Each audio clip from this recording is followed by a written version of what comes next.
I got a story to tell you. It's a good one.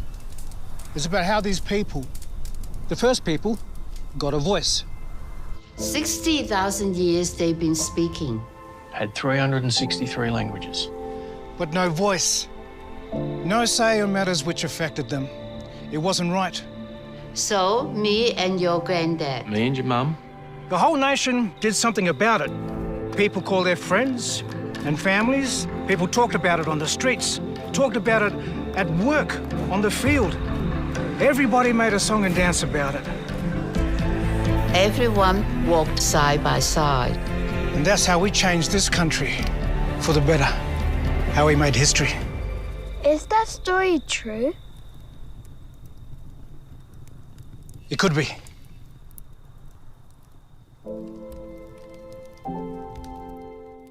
Authorised by the Uluru Dialogue Sydney. Gawambanya, welcome. Yuwindunyadi Tammy, I'm a Wiradjuri woman, and I'd just like to welcome you all to our event today. So unfortunately, Jeff wasn't able to make it, but we've provided an alternative, and we thank you for coming to our online hosting this morning. Today, where we are very lucky to have a couple of people from the Youth Dialogue with us. So today's session is our second session for National Reconciliation Week, with the theme, Be the Voice for Generations. So I'd like to also acknowledge that we've got some of our panel members from yesterday in the room, and I thank them and acknowledge their contribution to this journey that we're on together here as a collective community. So our session here today is a Referendum 101, and you'll be covering a lot of our basics of a referendum, what's required and what do we need in order for us to move over the line together. I'd firstly like to acknowledge country and the people of this place and space. So I'd like to acknowledge that we're very lucky to be situated on the Wollongong campus. Never have I been to a university that is so beautiful and so entrenched with country in every aspect that I look. It reminds me on a daily basis that we are country, we are water, and it's very much a part of us. I think as a part of our time here and the journey that we're on now, we need to reflect on our relationship with country, and today's a good day to do that, and this week is a fantastic time to reflect on what your relationship with country is. What are your thoughts on country, and how can you be that voice for generations when you're discussing topics and when you're acknowledging country? So I'd like to acknowledge that we're guided by Grandmother Mountain here in the wisdom and in all her glory, and she's fabulous and spectacular in that sunlight. I'd like to acknowledge and give a shout out to all our people online and the nation's people in which you're zooming in or dialing in from today. I'd also like to welcome today we have with us Bridie and Bridget. Bridget will be joining us a bit later, but Bridie is from the Youth Dialogue, and I'd also like to open up for her to acknowledge country as well. Hi everyone. I'd like to acknowledge the land of the Bidjigal people in Sydney, which is where I'm zooming in from today. I'd also like to acknowledge all other First Nations peoples that are in attendance today. Thanks so much. And we'll move into our session. So again, thank you for joining us in this viewing, and you'll have many opportunities to ask questions. Be sure to log into UOW Slido, and this is where all the questions can be placed from the floor, and this is how we will be answering the questions about halfway through this session. Thanks, Bridie. Hey everyone. Thank you. So my name is Bridie Zors. I'm a proud Wiradjuri woman with connections in Central West New South Wales. I'm currently a member of the Uluru Youth Dialogue. So the Uluru Youth Dialogue is a core group of First Nations young people from across the country, and we're crucial in educating community on the upcoming referendum and the Uluru Statement from the Heart.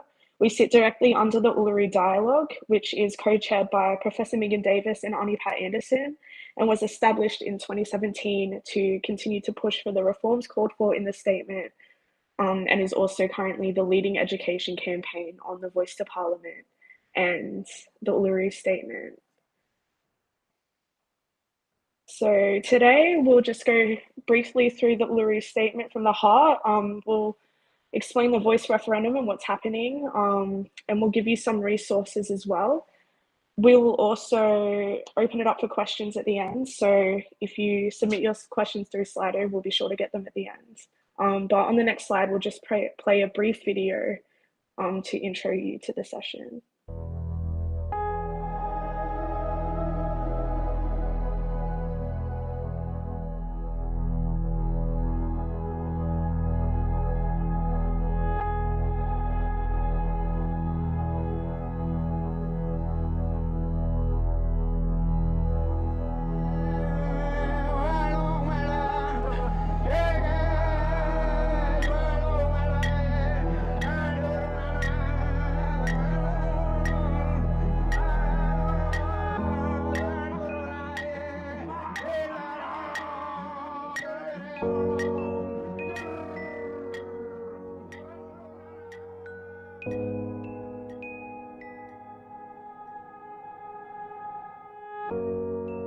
I think the messaging from the Uluru Convention is that Aboriginal and Torres Strait Islander peoples are going to take control back of this recognition process.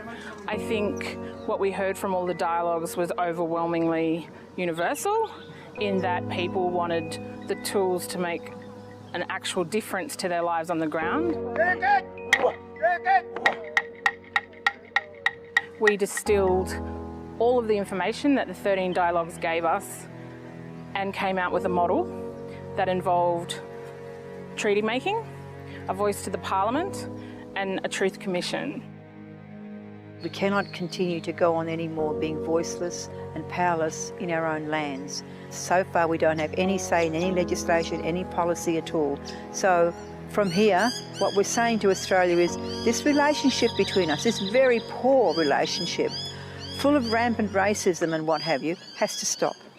The country has to be mature and sophisticated enough to have an intelligent conversation so we can all move forward and solve this unfinished business between us all, because it's definitely time.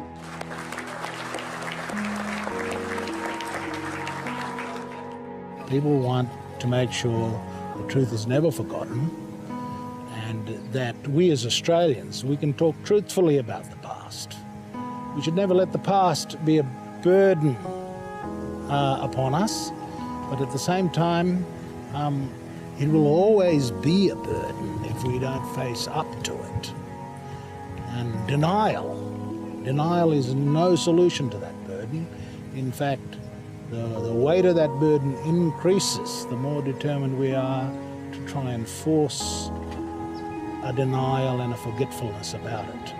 So one of the really strong messages from all of the dialogues, but emphasised here this week, is that the First Nations want our own people and the rest of Australia to engage in a process of truth-telling, a lot like other societies that have been racked by division and the wounds of the past. A lot of other societies have established truth-telling processes to lay the groundwork for a more united future, and this is what our people have done here this week.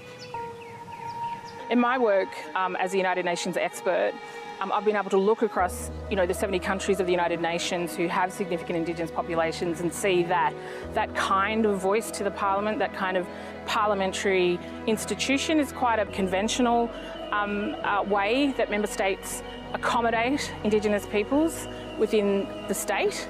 So it's no surprise to me that that has come up as a significant legal reform option for communities who feel like they don't have any power and they don't have any voice. And what we did hear from the dialogues right around the country is a very strong sense of powerlessness and voicelessness. People feel they don't have community control anymore. They feel like their communities are run from Canberra. And I think that's a really important message for the Prime Minister and opposition leader to hear, that communities feel so profoundly unhappy with the way Aboriginal polities are situated and located within the life of the Australian state. There's heaps of overlap, heaps of common ground, heaps of common themes, and of course the consensus was around us calling for a voice to Parliament, constitutionally mandated. It is a substantial proposal. It's a critically important proposal. And the message that came out of the dialogues was unanimous on this, and it was confirmed as the priority.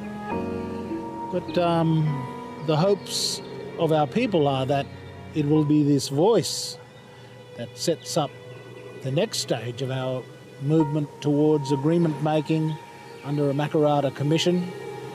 The old idea of a Makarrata is more than 30 years old. It's a well-established idea, a Yolngu name for people coming together after a disagreement. And so the concept of the Makarrata has been re-invoked in our struggle, and where the Uluru Statement says that one of the functions of the Voice to Parliament is to advocate with government the establishment of a Makarrata Commission to supervise agreement making between First Nations and governments.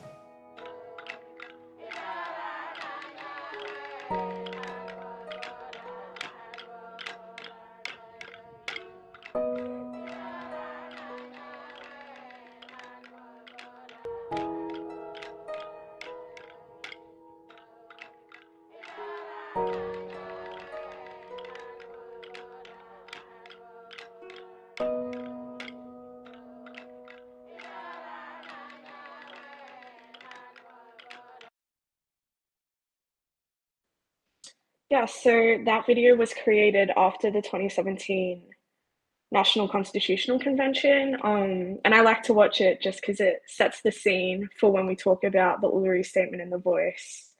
So on the next slide, we'll talk about the Uluru Statement and how it was issued to the Australian people. So as you can see, the Uluru Statement from the Heart calls for a sequenced order of reforms. The first is a First Nations voice to Parliament enshrined in the Constitution. And the second is a Makarrata Commission that would oversee treaty or agreement making processes and truth telling processes. So it was envisioned that the voice would have the ability to speak directly to both Parliament and the executive government, as well as the possibility of state and territory governments if that state or territory wanted to engage with the national voice. The sequencing of voice and Makarrata is deliberate in that order, and this was carefully considered by the First Nations peoples who participated in the deliberative process that led to the statement being issued in 2017. So the first reform, the voice, is the constitutional reform called for by the Uluru Statement. The voice must come first, and this isn't necessarily because the voice is more important, but rather it provides substantial structural change that allows First Nations to have some self-determination and political power to then embark on Makarrata, so treaty processes where First Nations are equals at the table, and truth-telling processes that are done on our terms and aren't just a ticker box exercise. So the statement provides a pathway towards dealing with the unfinished business of our nation's past, and the voice is the next pragmatic step in that journey. So the voice that the delegates to the regional dialogues envisioned and which the constitutional amendment must achieve is that it must establish the First Nations voice as an enduring form of recognition for First Nations peoples. It must describe and protect the voice's primary or core function of conveying the views of First Nations people to the Parliament and government. And it must empower Parliament to legislate the detailed design of the voice and make necessary amendments over time to adapt to changing circumstances, as well as allowing flexibility for the voice to talk to state and territories. So the Uluru Statement from the Heart is an opportunity for Australia to begin this journey. It's an opportunity for Australians to meet First Nations people and to hear what we have to say. It's an opportunity for all of us to reimagine what this nation can look like. And young people to the dialogues especially talked about not wasting this moment. The Uluru Statement says that with substantive constitutional change and structural reform, our ancient sovereignty can shine through as a fuller expression of Australia's nationhood. And at the end, it is about Makarrata, which is the culmination of our agenda, the coming together after a struggle. So Makarrata captures our aspirations for a fair and truthful relationship with the people of Australia and a better future for our children based on justice and self-determination. So as you can see on the screen, over a decade of work, specifically on constitutional recognition of First Nations peoples has occurred. So throughout our shared history, there have been consistent calls from First Nations peoples for a representative voice in decision-making, the right to self-determination, treaty, and for the truth to be told about First Nations in Australian history. So it's important to understand that the Uluru Statement and the reforms it calls for weren't just something developed in the dialogues, but a culmination of decades of First Nations advocacy to take our rightful place in our country. So since 2010, we've seen no fewer than 7 processes and 10 reports that have attempted to deal with the recognition of First Nations peoples in the Constitution. So I won't list them all, but essentially in 2011, the government established an expert panel on recognition of Aboriginal and Torres Strait Islander peoples, and that gave its final report in 2012. Then in 2013, we saw Parliament pass an Aboriginal and Torres Strait Islander Peoples Recognition Act, and through that they established a Joint Select Committee on Constitutional Recognition. In 2014, that committee handed down their report, and their final report of the Active Recognition Review Panel, which is now known as the Anderson Review, was released. So where things really kick off is in 2015. And this was when the Kirribilli Statement was issued by 40 senior leaders after meeting with the then Prime Minister and Opposition Leader. And these leaders called for a new process of consultation of Indigenous communities. They declared that they wouldn't support a symbolic referendum, and they issued the Kirribilli Statement that read, "Any reform must involve substantive changes to the Australian Constitution. It must lay the foundation for the fair treatment of Aboriginal and Torres Strait Islander peoples in the future. A minimalist approach that provides preambular recognition, removes Section 25 of the Constitution, or moderates the racist power does not go far enough and would not be acceptable to Aboriginal and Torres Strait Islander peoples." So in response to this statement, then Prime Minister Malcolm Turnbull and Opposition Leader Bill Shorten established the Referendum Council. So it was the Referendum Council's First Nations members that designed the consultation model of the regional dialogues, and that led to the process that delivered the Uluru Statement from the Heart in 2017. So following the issuing of the Uluru Statement, again, we saw the establishment of another Joint Select Committee, and then, of course, we saw the Lengthen Calmer co-design process and reports. However, we're now preparing to go to referendum following the announcement of Prime Minister Anthony Albanese on election night last year. But I think it's just important to take a step back and look at the process leading up to the statement. On the next slide, you'll see the Uluru Dialogues. So as I previously mentioned, the Referendum Council was established by Turnbull and Bill Shorten following the Kirribilli Statement. So the Referendum Council was made up of 16 Indigenous and non-Indigenous members, and included amongst others Arnie Pat Anderson, Professor Megan Davis, Mark Liebler, Murray Gleeson, Noel Pearson, and many other incredible people. It was the First Nations members of the Referendum Council who designed the consultation model of the regional dialogues. This process was carefully deliberated, designed, and tested over a 2-year period before it was rolled out. So after a few test sites, consultation began in 2016, and over 2016 and 2017, 12 regional dialogues were conducted and an ACT Information Day was held. So at each dialogue, Indigenous members of the Referendum Council worked closely with local and regional Aboriginal and Torres Strait Islander authority bodies to host each of the regional dialogues. At each dialogue, there were up to 100 First Nations peoples invited, and this was determined by their local and regional communities. So those in attendance were deliberately made up of 60% for First Nations and traditional owner groups, 20% for Aboriginal or Torres Strait Islander community-controlled organisations, and a further 20% for key individuals that didn't necessarily fit into either of the other categories, but had really key voices. Youth participation and gender balance were also really important considerations in those invited to participate. And at these dialogues, delegates were asked what meaningful constitutional reform meant to them. So as you can see on the slide, these are some photos from the dialogues that occurred. So each dialogue was held over about 2.5 days. So the agenda was a structured agenda, and it involved intensive civics education on the Australian legal and political system, and a history of Aboriginal and Torres Strait Islander advocacy for structural, legal, and political reform. So there was discussion on the word recognition, an overview of relevant constitutional and legal frameworks, and comparative international models.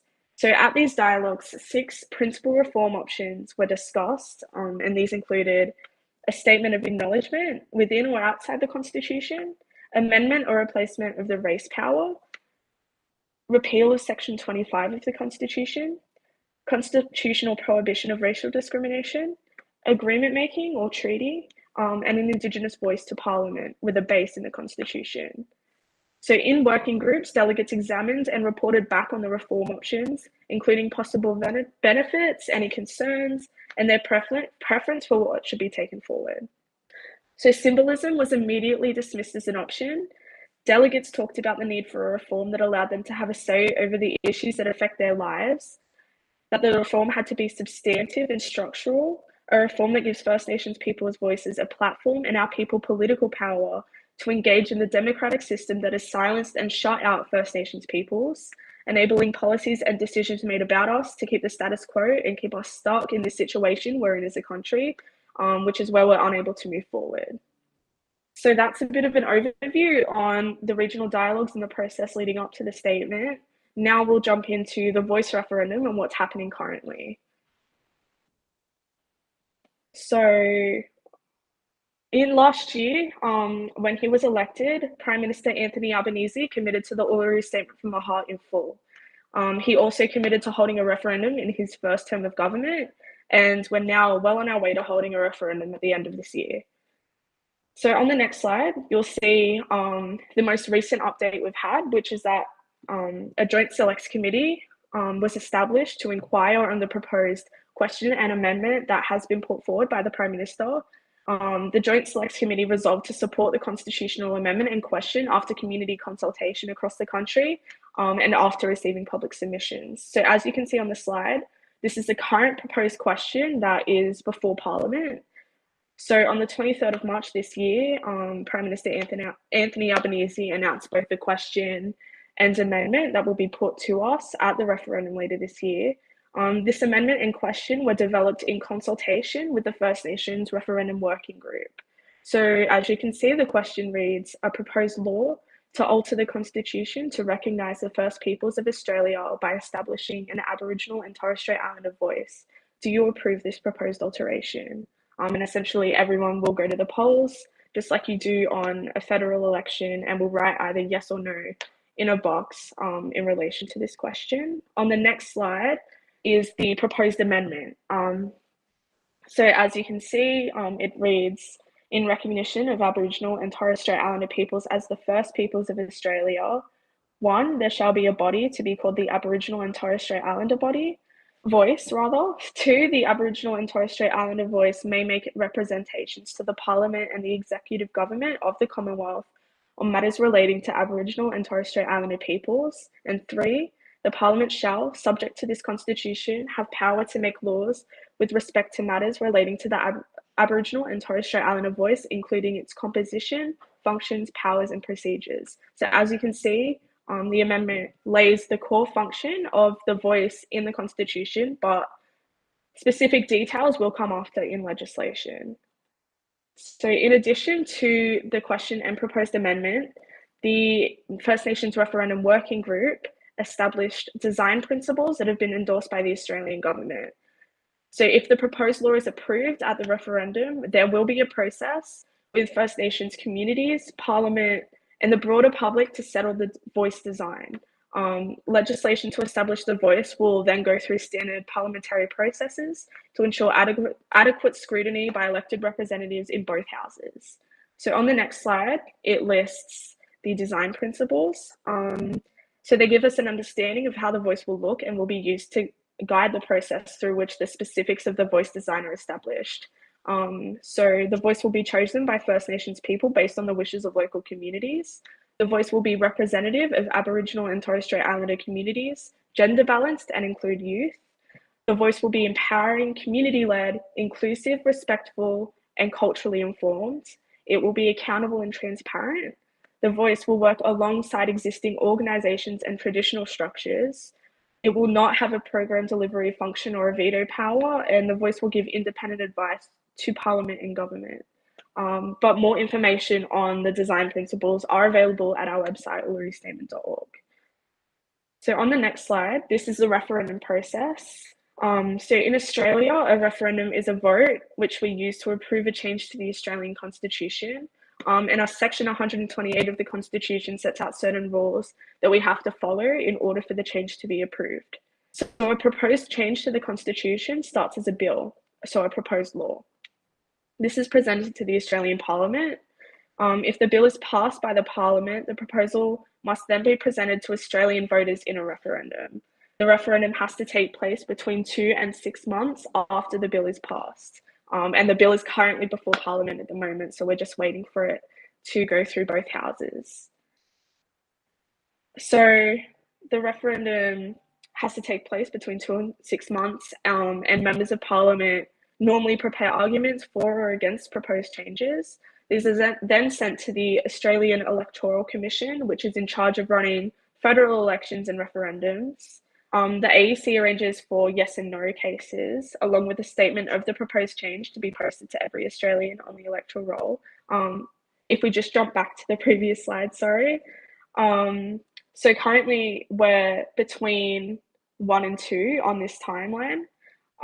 So on polling day, the voting process is similar to the ones that are used for federal elections. So polling places will be set up at places like schools, public buildings.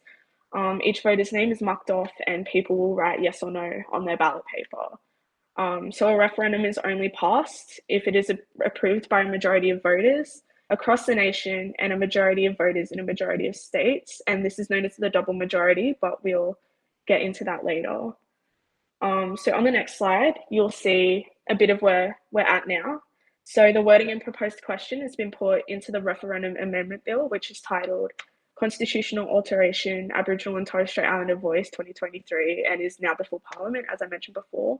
So it has just finished going through a joint select committee process where it was stress tested by the government and opposition. So the joint select committee held hearings in Canberra, Orange, Cairns, Perth, and other places across the country. Public submissions were also accepted, and overall, it was resolved that it would be supported, as we mentioned before. So as I said, we're just waiting for the bill to pass through Parliament, and then we're well on our way to getting a referendum at the end of this year. So on the next slide, this details the threshold for a successful referendum. So as I said before, we need a double majority. So what this means is we need a majority of voters overall nationally, as well as a majority of voters in a majority of states. So territories like the NT and ACT don't count towards the states, but they count towards the majority of voters nationally. And in this country's history, we've held about 44 referendums, with only 8 being successful. So obviously it's a really high target to reach, but we're confident that once people get informed, we can reach the threshold for a successful referendum. It's also important to note that the last referendum we held on Indigenous issues was the 1967 referendum, and that was actually our most successful referendum in this country's history. So I think it's just cool to look back at that. But on the next slide, details some resources we have available. So on our website, ullerystatement.org, we have a range of different resources you can use to make sure you're well informed, and can direct other people as well. So we have supporter kits, videos and educational webinars, frequently asked questions.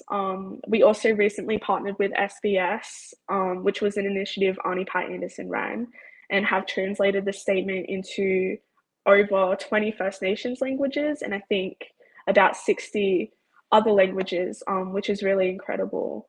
We also have training so you can understand specifics on the voice, and a tool to write to your MPs to keep them accountable, and continue to push for people to support the voice.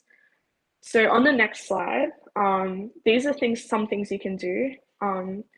If you choose to support the voice, this includes signing up to our website, following us on our social media and sharing our content. So we're on TikTok, Twitter, Facebook, Instagram, all the important ones, at Uluru Statement. The most crucial one is, to get informed and be able to have conversations about the voice with family, friends, and networks, or even hold your own info events similar to this one. And if you're a young person, in addition to our Uluru Youth Dialogue, we also have our Uluru Youth Network. So you can sign up to it via our website through the Our People tab. Currently, the Uluru Youth Dialogue and the Uluru Youth Network are the only group of First Nations young people in this space advocating for a voice. And it's really important, as young people, my elders and Arnie, Pat and Megan always tell us, it's up to young people now for us to push forward and do the legwork, so our old people don't have to do it. So if that's something you really want to get involved in, I'd suggest signing up to our Uluru Youth Network. But on the next slide is our first official ad we released at the end of last year. So we'll play that for you now.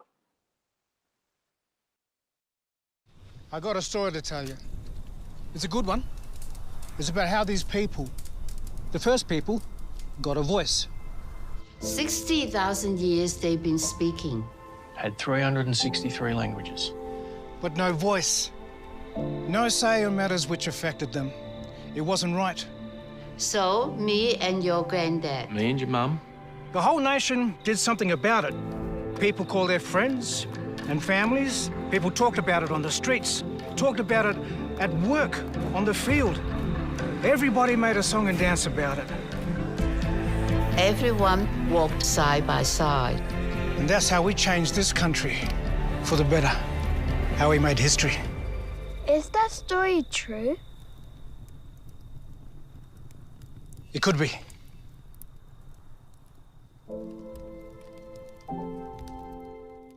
Authorised by the Uluru Dialogue Sydney.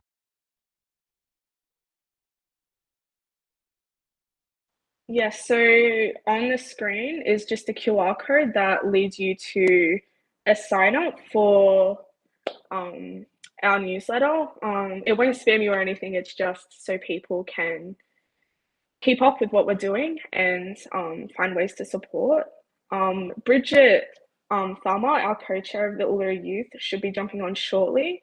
But in the meantime, if you have any questions, please send them through Slido and we'll get to them.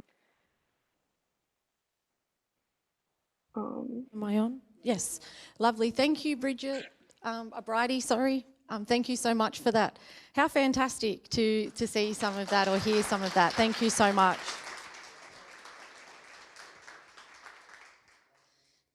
I think it's really important. I actually was over here and I got a bit teary because, as a history teacher and watching and teaching about the plight for social and political justice in Australia and over the years the issues, the issues are the same. It's our voices that change. So I'm excited that our youth are leading. I'm excited that you made that statement there, Bridie, because if we have a look at the population pyramid of Australia versus our Aboriginal Australian population, we'll see that a lot of our population sits within the youth, or, particularly over the past couple of years. It's a couple of years lag in data, as it always is when we look at Indigenous data sets. But that's a whole yarn we could have our on data sovereignty. But, that tells us where our population lies in comparison with the wider Australian public. So it's really important that we have our youth here, and it makes me proud.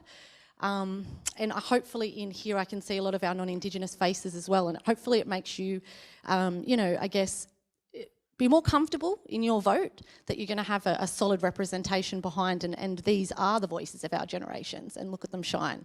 So thank you so much, and we'll now take some questions. Be sure to put your questions in on Slido. And we have our first question that's come in. Bridie, are you ready? Yeah, ready to go. Excellent. So what a fantastic questions. You did touch briefly on this, but what marketing and resources are being implemented in called communities to strengthen understanding of the upcoming referendum? Yeah, for sure. So as I mentioned before, we've partnered with SBS and have released and are continuing to release translations of the statement. We've also partnered with FECA, which is the Federation of Ethnic Community Councils Australia, and are exploring different options through them. We were invited to speak at their conference last year, which was incredible. But essentially, we are engaging with different, community organizations in the culturally and linguistically diverse spaces, as well as continuing to release translations and information that is accessible to everyone, especially if English is not their first language. Excellent. Thanks so much. We know that that's a really important part of the work that's being done at the moment, is to make sure that everybody has a thorough understanding and can make an informed decision at this time. We've got another question. Thanks for sending all these questions in. We've got a heap coming through, so if you want to be heard, be sure to get on there, and we'll try within our best endeavour to address these questions, and if not, and we may email some answers to you out as well if you have decided not to go anonymous in and we know who you are. So, as the Voice is an advisory body and does not have veto power in government decisions, how can we ensure that treaty and truth-telling does indeed follow? Other advisory bodies have not resulted in real change for the rates of incarceration and deaths in custody, child removal, Indigenous health, etc. Everything we find socially just. So, how can we ensure that a treaty and truth-telling does indeed follow? Yeah, I think this is a really important question, and I'm glad whoever asked this. I think having a voice enshrined in the Constitution has not only, the legitimacy of the majority of the Australian people behind it and supporting it, but it does give us a little bit of political power that we need to then embark on treaty and truth processes. I think having a voice will give us a seat at the table. So when these processes happen, there will be a body of people that have been elected by their communities that can be consulted. I think having a voice will allow us to embark on these treaty and truth processes in a way that is effective and isn't just, a ticker box exercise. I'm only a law student. Bridget's the lawyer out of the two of us, so she could probably give you a more in-depth answer on it. I think, like in the past, we've had bodies like ATSIC that haven't been listened to and, have very much been passed around as a political football, when governments change. And I think having the voice in the Constitution not only gives us the stability we need to ensure that there will be a voice there that we can use to talk to government, but yeah, like having the specific details of the voice legislated as well is important, because if we come to find that we've legislated a design for a voice that isn't working, or that the government just isn't listening to, we can go back and be like, hey, like this isn't working, let's change this in a way that works for our people. So when Bridget jumps on, she can probably give you a more in-depth answer, but I do think having a voice is important for treaty and truth processes, as it's going to give us, a base to ensure that when we're negotiating treaties or when we're looking at truth processes, that it will be effective, because First Nations peoples will be the ones influencing these processes and influencing the direction in which they're taken. Lovely, thanks so much. And we might, when Bridget does join us, we may ask this question again. And Bridget and the whole team are on, different roadshows and obviously booked up. So she's a bit delayed at the moment, but we do believe that she'll be joining us shortly. We have another question coming. This is a fantastic question, something I'm really interested in, and potentially some of our viewers might be as well. Can you tell us a little bit more about the demographics in each state and who are the main voters in Australia at the moment? Yeah, I mean, obviously, I'm not too technically involved. I don't know like the technical details of demographics and stuff, but it is a really important consideration. I think overall, I can talk on a national level, and it's that non-Indigenous people make up 97% of the population, and Indigenous people only make up like 3%.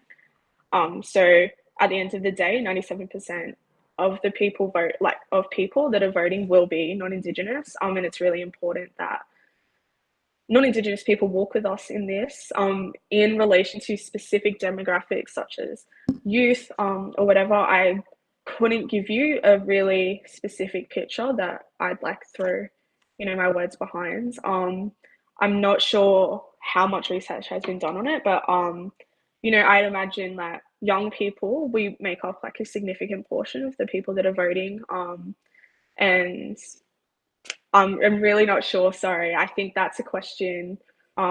Bridget might have more answers when she joins, but our focus is really on education. We haven't, at least from my standpoint, I haven't looked into the specific demographics like across like cold communities and youth and gender balances.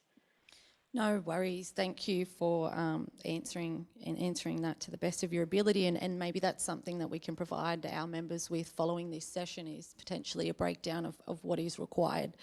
I do know that the main general Australian population is, in accordance to what's on the ABS, sits between about 24 to 35, and which makes me a bit, hopeful, considering in New South Wales particularly we did have the implementation of Aboriginal studies and content into the New South Wales syllabus in the 90s, early 90s. So potentially people in this room have engaged in some way, whether it be through Retroactive 1, that beautiful textbook with Braveheart on the front there, which was written about us, not by us, but in some way you would have still had some access to knowledge. So that does give me a bit of confidence moving forward. We have another question coming through, another great one. Some First Nations leaders are opposed to the referendum as they feel it is inappropriate for non-Indigenous people to have a say and to make a decision about something that doesn't directly affect them and their families. What would you say to the First Nations peoples opposed to this voice? Yeah, for sure. I mean, First Nations people, we're not a homogenous group. We're not all gonna agree on something or think the same. There is 83% of support in the First Nations community for this, and obviously the process leading up to the statement was First Nations informed and led. I think that I agree with the delegates in what they said, which I mentioned before, is that, we only make up 3% of the population, and we really need the other 97% to walk with us and give us the ability so First Nations people can have a say on the laws and policies and issues that directly impact us.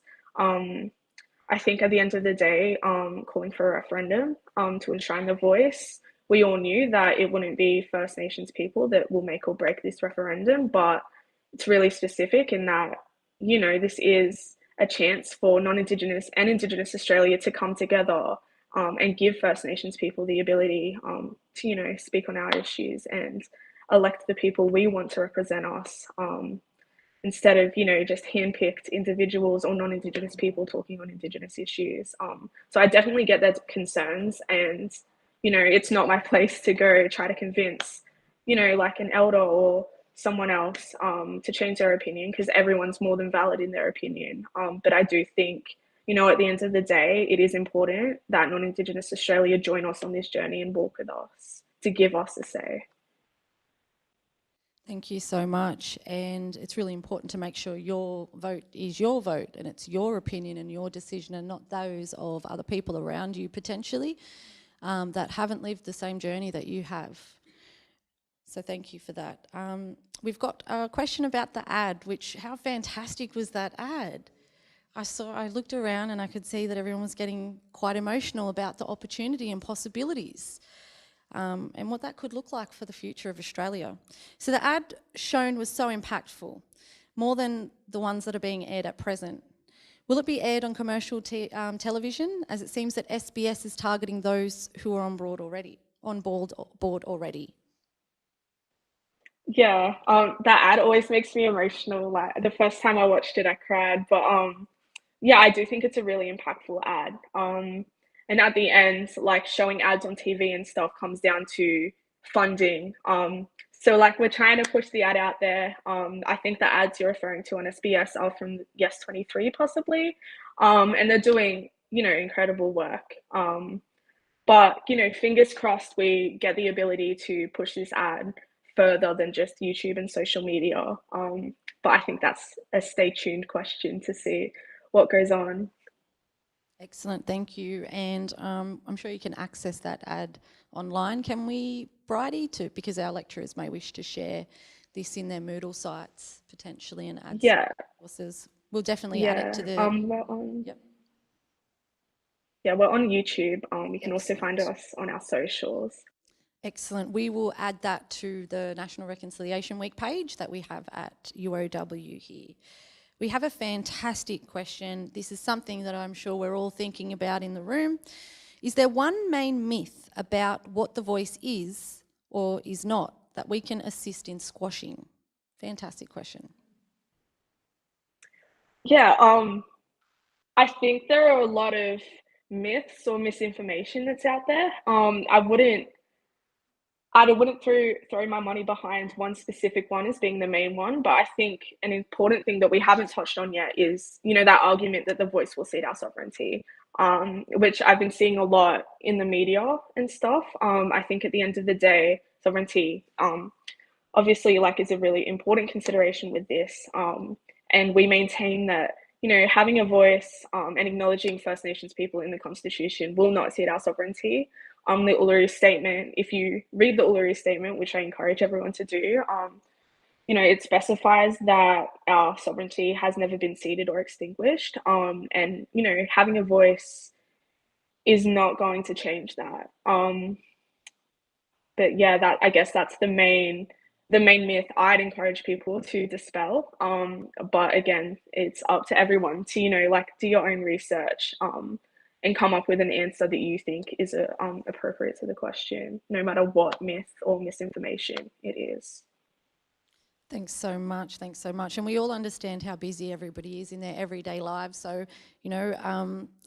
someone mentioned to me one time that you can't make time, so we need to take time. We need to take time in our everyday lives to have a research and make sure that we're on board and we're looking at the right resources. One important thing as a history teacher, read the label before buying into it. Who wrote it? What's their agenda? Where are they from? Have a look, just make sure you're reading the label before you're buying into anything that you are believing. We have another question, lots of questions, how fantastic, and we're excited, keep sending them through. I've heard politicians stating that the voice will actually divide Australia based on race or argue about special treatment. How can we effectively push back against these narratives? Yeah, for sure. That definitely is a talking point, especially with the No campaign at the moment. I think it's really important to remember that our constitution at the moment allows government to make special laws in relation on the basis of race. So it's not like there's not already that distinction. I think I'd also say to that at the end of the day, the Voice is an advisory body, and who better to talk on First Nations issues than us? If there was an issue regarding youth, you talk to young people about it, or if there was an issue regarding nurses, you talk to nurses about it. So I don't think it divides us along the lines of race. I think this country has a very rich heritage of both Indigenous and non-Indigenous culture. And at the end of the day, this isn't about dividing us. It's about Indigenous and non-Indigenous Australia coming together. So that would be my argument for that. But again, it's up to everyone to formulate their own response on that. Thank you so much. Thank you. It's a great time to be in now. I think the change, we're ready for the change. And we'd just like to welcome Bridget, who's joined us online, I believe, as well. Bridget, we're just running through our Q&A, and Bridget is the co-chair of Youth Dialogue. So, Bridget, if you want to just jump in whenever, and we've got our next question coming along now, and the questions are flying through, and we're excited about it. So awesome. Excellent. Thanks for joining us. So we've got our next question. I know that there have been consultations across Australia to establish the Voice, but one argument against the Voice is that a limited number of members will be on it. When there are so many diverse First Nation communities across Australia, how might I respond to this concern? Great question. I think I'll chuck that question to Bridget if she wants to answer it. Give her a chance to speak. Can you hear me? Yes, we can. We can't see you, but we can great. hear you. I can't see you either. Sorry. Let me see. Can you see me now? No, not as... Yes, we can. Hello. Okay. Hello. Sorry, I can't see everyone. Okay, I can see you now. Thanks for having me. So, in terms of the detail around how many representatives there will be, we know that one of the key design principles of the Voice says that the Voice structure has to be representative of our communities. At the moment, there's a lot of talk around regional voices feeding up to the national voice. What was discussed at the regional dialogues was that the voice had to be representative of our communities. But essentially what will happen following a successful referendum is that the government have committed to a consultation process right across the country with First Nations communities to inform what that structure will look like. So it's really important that we don't take a particular model into the referendum, because that will lock that model in, and we need the flexibility for it to change over time to make sure that it's being effective and is what First Nations peoples need as a mechanism to have a say on the issues that affect us. So it is a criticism that is out there, but we don't have that level of detail about the exact numbers. You might be thinking about the Karma-Lengton report, which was a co-design process for a non-constitutional voice. That was for a legislative voice, and it was also in its terms of reference for that consultation that it wasn't to consider a constitutionally enshrined voice. So I think there's different things that we need to consider when it comes to developing the model post a successful referendum. But ultimately, it's really important that mob right across the nation get to inform what the model looks like, that we shouldn't take a proposed model that's already been worked on into this referendum, and that it shouldn't be, once it's set up in legislation after the referendum, a model that already exists today. It has to be informed by First Nations peoples, and that will come through that consultation process. Lovely. Thank you very much for that well-articulated answer. We have a fantastic question here from one of our local, or from an organisation. So again, shout out to everyone online, zooming in or dialing in from all over Australia. And I think we do have some international guests here online with us today. So welcome and thank you for joining us. Advice to organisations who want to make an official statement in support of the Yes campaign, but their First Nations employees have been quiet when consulted. I think for this one, what we've focused on at the Uluru Dialogue is making sure that people are informed. So the first step, and Bridie's done a lot of this work as well with various organisations and schools, is having an opportunity for staff to hear about what the factual information is, hear about the journey to the Uluru Statement, the many decades worth of advocacy and work that's led up until this point, and then moving towards an official endorsement. Because I think in the work that we do, there's a lot of misunderstanding out there in the community. People don't necessarily want to speak up because they feel they don't know enough about it, or because this issue has been politicised by different parties and community as well. So there's many things that we have to be considerate of, but at the end of the day, information and factual information is going to be key in Australians making an informed decision when it comes time to vote at the referendum. And also as an organisation, I would say that it does require the 97% of non-Indigenous people to walk with us, and to be able to have access to the factual information. So from an organisation point of view, we need those endorsements to continue the momentum moving forward towards a successful referendum. And please don't shy away from that. But whilst also doing that, making sure that staff, both Indigenous and non-Indigenous, have the opportunity to hear the factual information and ask questions in a safe environment, and then going forward towards an endorsement. Excellent, thank you for that, and thank you for creating that safe environment that you've discussed just now here at UOW for us to engage in this conversation that we're having today, one that's very needed, particularly during this time, during National Reconciliation Week, but for us to, have these opportunities at UOW for our staff, students and community. So thank you for that, and good luck to those organisations. UOW is here to help if you need us, and thank you for thinking of your sphere of influence and the impact that you might have in the spaces that you have reach in. We have another couple of questions coming through. So as a non-Indigenous person, how can I be the best ally to my non-Indigenous friends? Given that there are different views on the voice from different Indigenous groups, I don't want to overstep. And this one is also thanking Bridie for their discussion, for your discussion today, Bridie. So what a great question. How can our allies support us without feeling that they don't overstep? Yeah, thanks for thanking me. But I think, again, I'd echo what Bridget said for the previous question, that it's important to get informed and to, understand and respect everyone's opinions on this, especially the views of Indigenous people. Like, again, we're not a homogenous group. We're not all going to think the same, but it's important that, everyone understands the factual information and can make that decision for themselves.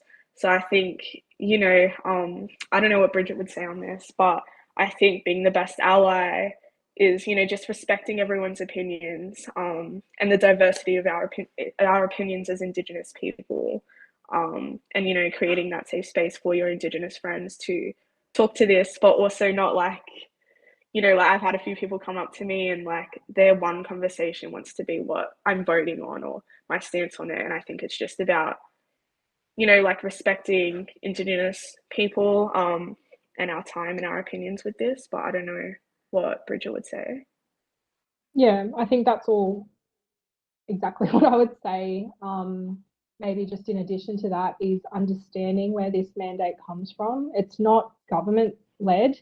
This call for a voice is from the First Nations delegates to the regional dialogue process. So there's a lot of strength in that mandate. Again, at the regional dialogues, at the Uluru Constitutional Convention, not all First Nations peoples agreed to this. There was approximately 7 people that actually walked out of the Constitutional Convention out of 250. We don't all think the same. We don't all have to think the same. And that's so important that our non-Indigenous Australians understand that and respect that, as Bridie said. But at the end of the day, if you've got the right to vote, you have the power to shape this nation and what this nation will look like following a referendum. So you do have that responsibility to take a position on this. And my number one rule always is that whatever space I'm engaging in, it has to be based on respect. So if people give me respect, I give them respect, and we can have differing views and we can have a respectful conversation. What I don't engage in is where there's no respect, and that's just not worth engaging in. So for me, to be a good ally is understanding all of those things, and then also feeling, a sense of responsibility. And if you are having conversations around or with your First Nations peers, friends, family, etc., just be mindful of those things, because we're all going to have a say on this at the end of the day, and we don't all have to agree all of the time. Thank you. What a fantastic way to round up this session. I just want to thank you both again for taking the time to be with us here at UOW.